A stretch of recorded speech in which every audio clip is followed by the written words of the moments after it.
Good morning and welcome back to the Vision Alignment Show, where we talk about how important it is to have your core beliefs, your core values and strengths aligned with your vision. We've got a great show lined up for you for today. We're going to have on a gentleman by the name of Matt Meiers. You may not know Matt Meiers. You can look him up on LinkedIn and find out a little bit more about him.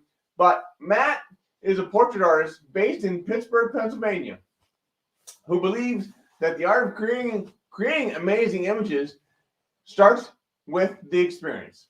Matt believes that each client is unique and they deserve to have a session tailored to make them feel special. The experience he creates has carried over into an organization called So Many Angels. It's a nonprofit that was founded in late 2017.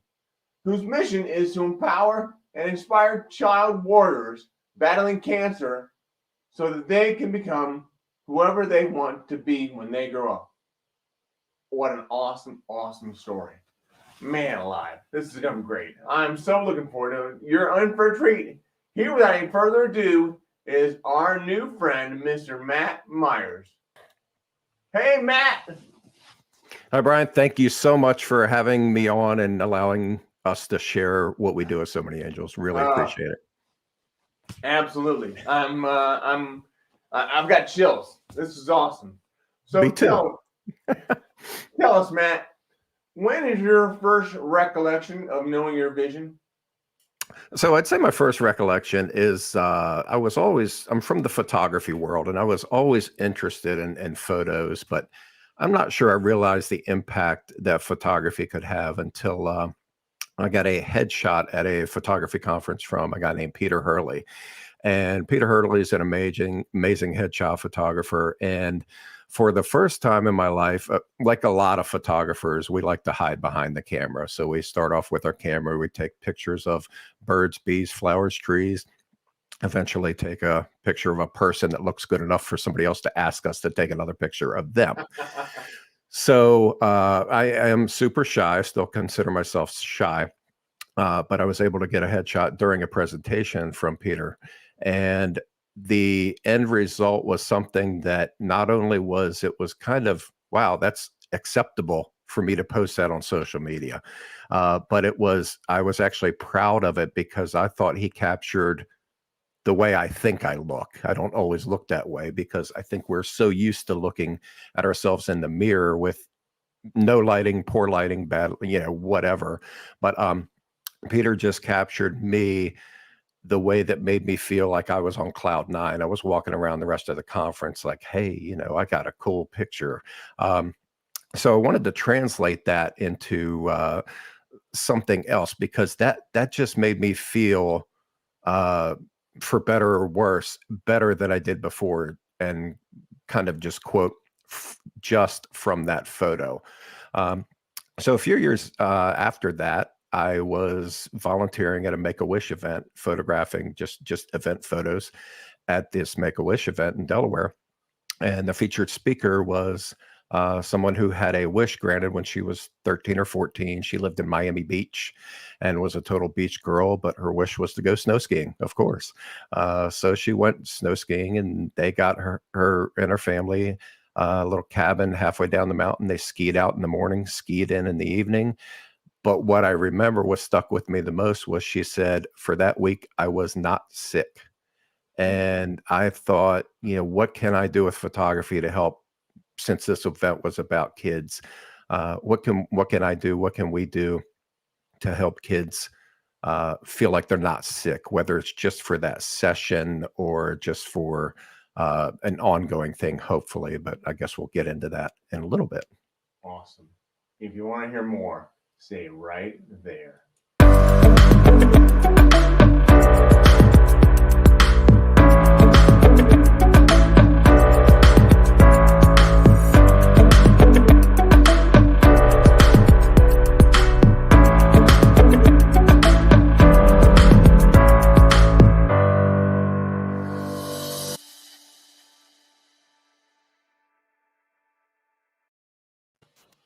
Matt, thank you so much for being on today. I really appreciate your time. This is going to be an experience that we've never had on this show. So I'm looking forward to hearing some comments from the people that are on the line. So if the people that are out there, if you would, please put a hashtag alive. If you're listening live, if you're listening on replay, put a hashtag replay. Just let me know where you're coming in from. That would be great. And ask as many questions as you can, because Matt is really doing some great work here. So I'd love to hear more about it. So Matt, tell me, or tell us, really, you shared a lot of the story there, but there's more to the story, I'm sure. So tell us more about how you've been able to get to the point where you're at. It somehow feels like it happened overnight. Sometimes it feels like I've been working a long time on this. But basically, I had this idea. I got some stock video that I found online, and I showed it around to different people that I know in the photography industry at different photo conferences. And it just showed my idea that we could take photos of kids battling cancer, or at the time it was with serious illnesses. We now are focused on kids battling cancer only. But at the time, it was kind of just to gauge interest. And everybody I showed that video to was super interested, because the people in the photography industry really understand the power of photos. And the power of photos, when my mom passed away in 2013, my brother and I sat there at the counter and looked through an old photo album with crappy pictures. They were poorly exposed, out of focus, but we sat there for 6 or 8 hours. And then the following day we did the same thing. And these were all pictures that were old, and they just, the stories that we told, the stories we captured, it took us back to those times. So just the power of photography. As a portrait artist, I want people to have my work on their wall, because I want to remind them, like with my headshot, every time they look at that photo, I want them to see and feel something special. So another thing we do with the kids that we photograph them against a green screen or a plain background. They bring the costumes or whatever they want to be when they grow up. We try to stress that when, because we want to help give them that hope that they will grow up. Doesn't always happen, but we want that hope to be there. But the kids you see behind me, they're holding their canvases. So we print out, at this time, it's 16 by 24 inch canvases of the kids with their costume. And when they're being photographed, they're just against a plain background. So they don't really know what they're going to get, although they've most likely seen other pictures of other kids, the final product. And we do try to give movie poster quality images. And we just want those kids, we want them to hang that on their wall in their bedroom or wherever they see it every day. We want that to be the last thing they see before they go to sleep, the first thing they see when they wake up. And we want, like Kyle, he's right over the T and Pitt here. Kyle, we want him to be inspired by his picture. And we want him to, if he's having a bad day, we want him to look back at that and think about the experience and just see himself as that Jedi warrior. Or Katie, who's right above the P in my Pitt hat, she's just a beautiful princess in a field. And that's what we want these kids to think, that it is Dorian ever going to grow up to be Batman? Probably not, but with technology these days, who knows? But if he thinks about that experience he had maybe in 10, 15 years, maybe he goes back to hospitals and visits kids that were like him when he is small, and maybe he can inspire them and give them a little bit of hope. So it's just the ripple effect of you never know who's watching, you never know who's listening, you never know what the parents might say, what the parents might think, but the feedback we get is amazing from everybody. Awesome. And talking about some feedback, we're getting some feedback from some of our listeners, so they're on today. Here's Wes, who says, "Great message, and thanks for what you do, Matt." I echo those sentiments. And then Linda Kozera coming in from West Virginia. Good morning, Linda. So good to see you on this morning. Linda, thanks. My mom's from Kaiser, West Virginia, so I know a little bit about West Virginia. Yeah. I wonder if that's close to where Linda's from. I have no idea where that is. We'll have to ask. Wow. So Matt, tell us, what was the biggest factor in you being able to do this? What was the biggest factor in your success? I think relationships. I think that's a key factor in so many different things. It's the relationships. Needed to find a printing partner, printing lab partner that would produce the consistent quality work that we want to show these families and give these kids. The photographers that we want to work with, the editors that do these amazing edits.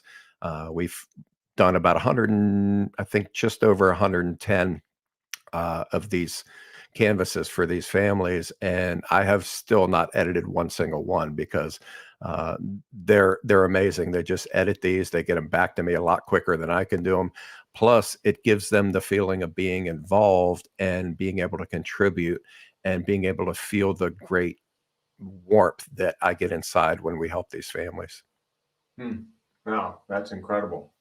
So what is your next level of success look like? What is next for you? Next level is finding somebody who can not take over, but can help guide us into hopefully expanding in a year or two or a couple of years, or whenever that happens. It's going to happen. It's going to happen when it should happen. That's just the way it is. But basically, I want to find somebody who might be familiar with building a nonprofit from grassroots, I guess is the term, but from one location here in Pittsburgh to expanding slowly. But I want to do this the right way. Find somebody that has experience in growing something like this the right way, so we don't get overwhelmed from the outset, but we are able to keep up with the demand that the parents and the families want from this. And that's the next step, hopefully, is to the first step is to growing properly the right way here in Pittsburgh, doing the right things to meet the right people who can make the connections, who can get us more families and more children in front of our cameras. Because if we just keep doing what we're doing, taking photos of the kids, the rest will happen. It's not going to happen magically, but meeting the people that I'll need to meet through you and any connections you might throw my way, or anybody else. It's just it's I used to not be a big fan of for the kids, but this is for the kids. This is for the families. I never had kids, but I think God has looked down and said, I'm going to give you so many kids that you're not going to know what to do with. So I'm going to need help with those other kids. That's great. I love the way you look at that. Thank you. Yeah. So, and Linda Carrera says she's from Charleston area. Okay. If you know where that is. I do. Okay. Well, good. So yes, the funding, the outreach, all those are challenges to some extent. But what else do you have as obstacles that you're still trying to get through? The biggest obstacle right now, I'm not going to say it's funding. I'm going to say it's the families that we're trying to reach. We're just having difficulty reaching them. Really? I try to post on social media that we're what we're doing, and please send families our way. And sometimes that just doesn't work. So we are trying to. We've got brochures in Children's Hospital here at Pittsburgh now. We're finally able to get into there, and Mm. with the situation the last couple of years, it's been a little difficult for a lot of nonprofits and a lot of just everybody. Um, but basically, we are looking for kids to photograph in the Pittsburgh area. We do have sessions scheduled November 20th. We are doing some photos. Information's on the website. I made a big red circle, so Oh, hopefully you can't miss it when you go in. But if anybody is aware of any families that have kids with cancer, please send them our way, and we'd love to photograph with them. We never charge anything for what we do, and it's just something we want more families to be aware of. yeah. So you don't. There's the website that you referred to. So go to somanyangels.org to find out more about what Matt's doing. And then when it comes to no charge for the what you do, so I've got to assume that if they want pictures or they want glossies or something like that, there's going to be a charge from that, right? The initial canvas, the 16 by 24 canvas, there is no charge for. There's no charge for the photo Oh wow. sessions. If the family's extended family or cousin or grandma in a different city wants them, we do actually charge for that, and we kind of want them to pay it forward in a way so they can maybe sponsor the next child that we photograph. Mm. Hmm. Wow, that's a great idea. Thank you. It wasn't mine, but thank you. Hey, you don't get to choose that. The ideas come as they come, and you accept that they are there and they're there. Absolutely, So I'm thankful that came. absolutely. So you've obviously got some people that you work with and some people you talk to quite a bit. But who really sees your blind spots? That would be my wife, Angela. Yeah. She kind of calls me out when I might be off track, which happens more than I want to admit sometimes. But yeah, I'm not perfect. I have tons of ideas. Sometimes I think I have too many ideas, and I've just got to focus. Our president, Josh, who's also from West Virginia, Mm. he kind of has this thing that he says, which I know you've heard before, is keep the main thing the main thing. Right. And that's where I've had to refocus and basically get to the point where step my focus back on track as far as finding kids to photograph. That's what we do. I'm not a fundraiser. I'm never going to be a fundraiser. That's okay because of what I am as a photographer and a creative dude, and I just want to photograph these kids and give them the best experience we have. And that also includes getting the cosplay community involved, the people who dress up like year round, not just Halloween, year round, like Superman, like Wonder Woman, like whatever they dress up as. These kids want to do that also, whether it's Iron Man, Superman, Wonder Woman, Ninja Turtles, whatever. These kids light up when they see these characters at the sessions, and sometimes even presenting their canvas prints to them. And that's this cosplay you talk about? Yeah, cosplay community. Think of like a Comic-Con or something like that, where it just and a lot of these people already go into the hospitals, or before the pandemic, they went into the hospitals. Some of the window washers at a lot of these hospitals, they will dress up like Spider-Man, Superman, Batman when they're That's doing the awesome. windows, and they'll stop a little extra on the floors that have the kids in them and wave to them, and it's just a great experience. It's about some of the families have used the term, so I'll use it as well. It's about the distraction of their normal. Their Yeah.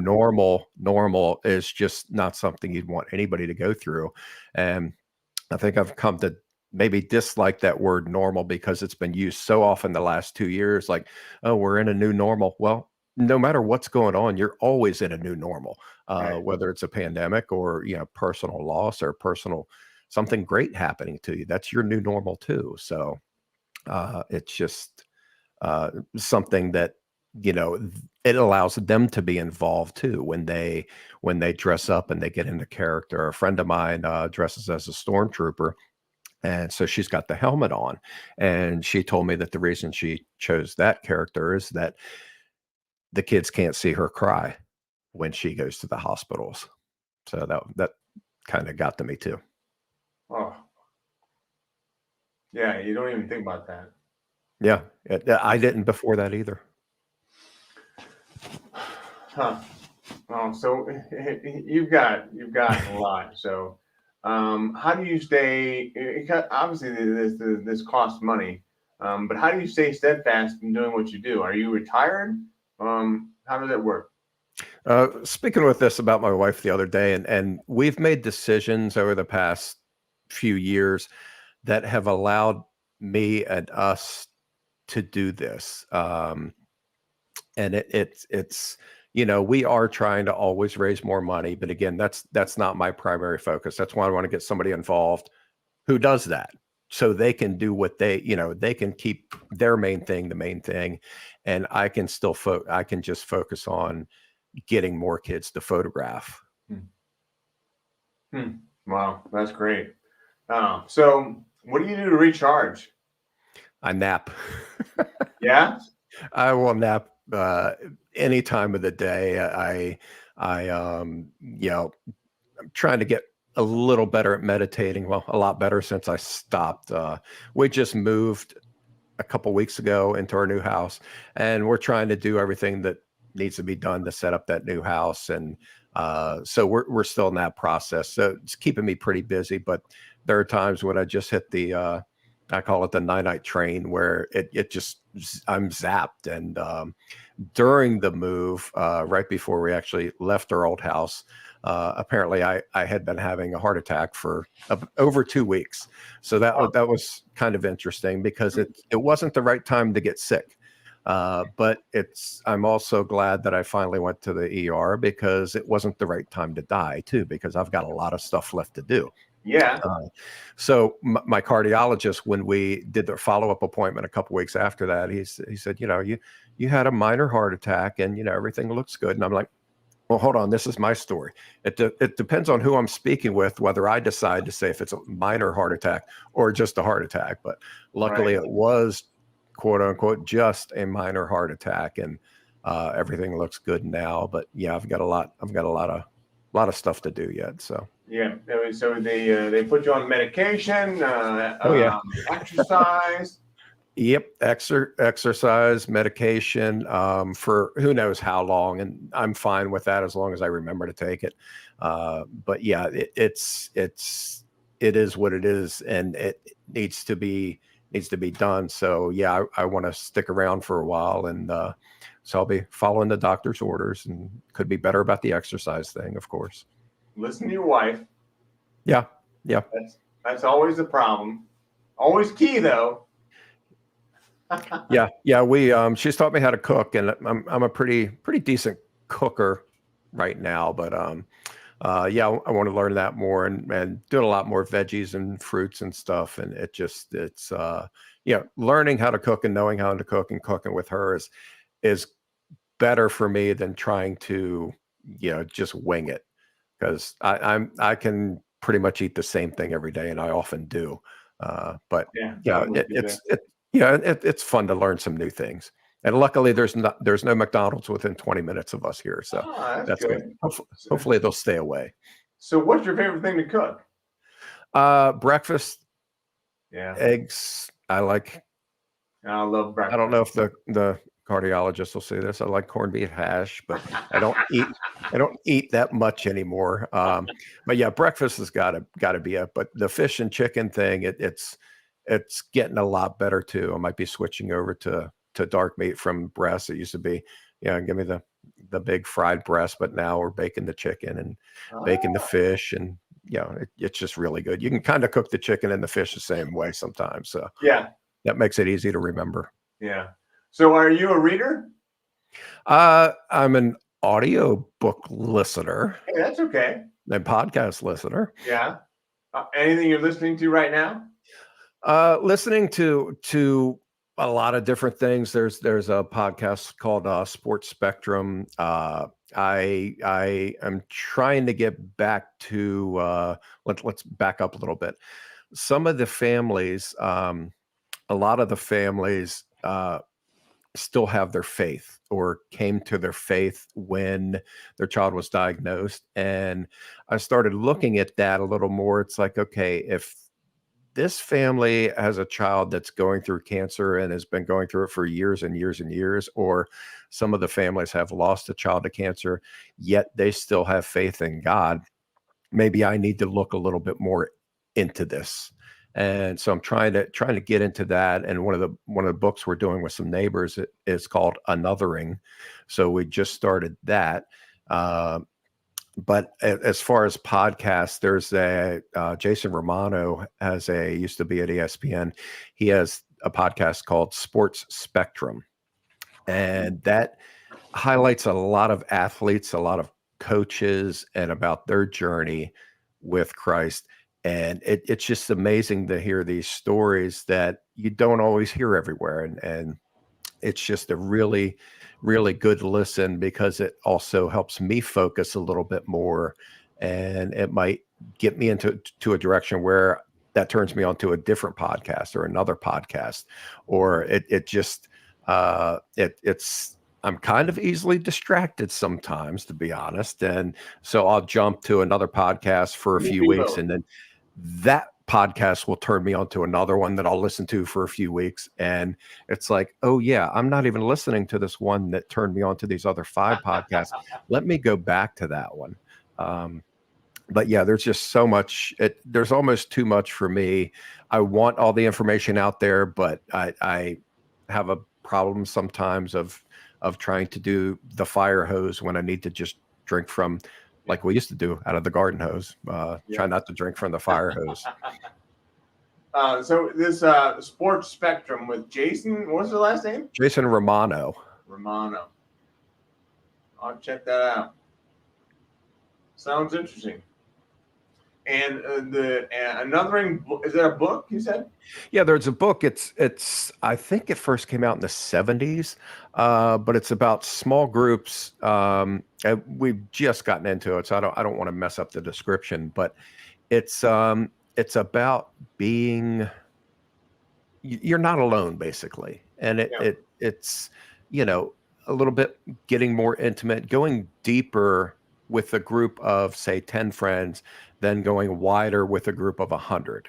So if there's one person watching or listening to us today that gets something out of anything I've shared or anything you've shared, that's awesome. If that one person goes deeper instead of wider, great. But if there's 100 people that listen to one podcast from this, but if there's 10 people who listen to 10 podcasts, then hopefully that's more impactful. That maybe somebody who knows me, who wasn't aware of you before this, maybe they start following you. Yeah. Maybe they're able to help somebody else that is on a future episode or is on a past episode. And that's kind of the ripple effect too, is you just never know who's watching, who's listening, who needs help, who you can help. It's just be so open to everything. Yeah. Wow. That's awesome. I really appreciate you being on. I appreciate your comments. All this has been very helpful. You're very real. Thank you. So that's what makes you so likable. Thank you. I appreciate that, Brian. Yeah, you're welcome. Is there anything you would want to leave our audience with today? Just another. I took a course on being on TV and doing interviews like this during the pandemic, because I wanted to be able to spread our message, hopefully better than I was before, more concise, more direct. Hopefully that's working. But that was with Chris Winfield and Jen Gottlieb. And one of the things they say is they have an acronym, HOPE, help one person every day. So just if you see somebody with a shopping cart, if you see maybe mom's out shopping with her 1, 2, 3 kids, and she's, you can see her struggling. You kind of approach her. Don't sneak up on her, of course, but let her know that, hey, I can't do much, but I can help out with your cart. I can, why don't you take care of your kids, get them in the car. I can load this up for you. Again, try not to scare or freak her out, but just do something like this. You're walking down the grocery aisle and you see somebody my mom was kind of short. If you see somebody like that stretching, offer to help them. Now, that was kind of difficult right after my heart attack because I wasn't getting around well, wasn't stretching well. It was just, I had to catch myself sometimes. But just look around. Yeah, I'm in Pittsburgh. Mr. Rogers was from Pittsburgh. It's, look for the helpers. Be a helper. Have somebody see you helping somebody. Maybe they help somebody because of what they see. Thank you for that. And Absolutely. thank you for everything. Matt, I'm gonna, if you don't mind, hanging out in the green room. If you do that, and then Absolutely. I'll close out the show, and we'll get back together. Absolutely. Thanks again, Brian. I appreciate it. And thanks, everybody. Right. Thanks, Matt. Bye. Bye-bye. Woo! What a show today! I'm like, oh my gosh. Chills. It just gives me chills to hear what Matt's doing and the effect he's having on people in the world. So, and the kids. Oh my gosh. So go onto that website if you would. Look at what Matt's doing. You'll be inspired as well. Lots of good stuff going on there. If you ever have any questions about any of that, and I see we have some more comments coming in. Oh, so there's Linda has something to say. Oh, hope is a great reminder of kindness that needs. Yeah, thank you, Linda. So if there's ever anything else that we can do for you, by all means, let us know. And remember, as always,